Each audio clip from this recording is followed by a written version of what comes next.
आज हम इसी अक्षय तृतीया से जुड़ी एक पुरानी कथा का श्रवण करेंगे, लेकिन उससे पहले जो भी भक्तजन हमारी इस कथा का श्रवण करेगा, भगवान उसकी सभी मनोकामनाओं को पूर्ण करे और उसके घर में धन धान्य की वर्षा करे।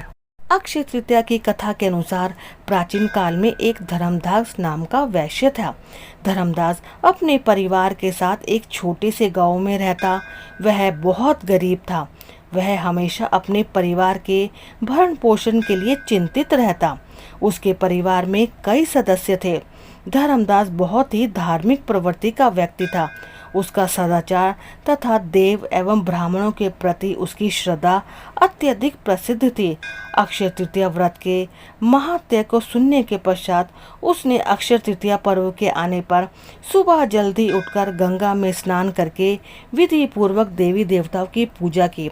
व्रत के दिन अपनी सामर्थ्य के अनुसार जल से भरे घड़े, पंखे, जौ, सत्तू, चावल, नमक, गेहूं, गुड़, घी, दही, सोना तथा वस्त्र आदि वस्तुएं भगवान के चरणों में रखकर ब्राह्मणों को अर्पित कर दी। यह सब दान देकर धर्मदास के परिवार वाले तथा उसकी पत्नी ने उसे रोकने की बहुत कोशिश की।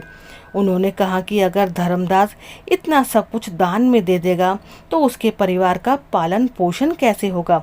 फिर भी धर्मदास अपने दान और पुण्य से के कर्म से विचलित नहीं हुआ और उसने ब्राह्मणों को कई प्रकार का दान दिया।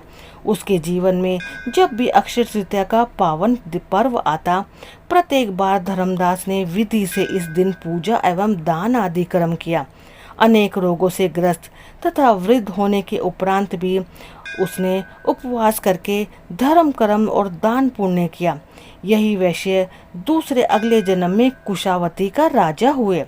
मान्यता के अनुसार अक्षय तृतीया के दिन किए गए दान पुण्य व पूजन के कारण वह अपने अगले जन्म में बहुत ही धनी एवं प्रतापी राजा बना। वह इतना धनी और प्रतापी राजा था कि त्रिदेव तक उसके दरबार में अक्षय तृतीया के दिन ब्राह्मणों का वेश धारण करके उसके महायज्ञ में शामिल होते थे।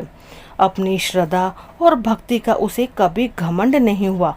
वह प्रतापी राजा महान एवं वैभवशाली होने के बावजूद भी धर्म मार्ग से कभी विचलित नहीं हुआ। माना जाता है कि यही राजा आगे के जन्मों में भारत के प्रसिद्ध सम्राट चंद्रगुप्त के रूप में पैदा हुए थे।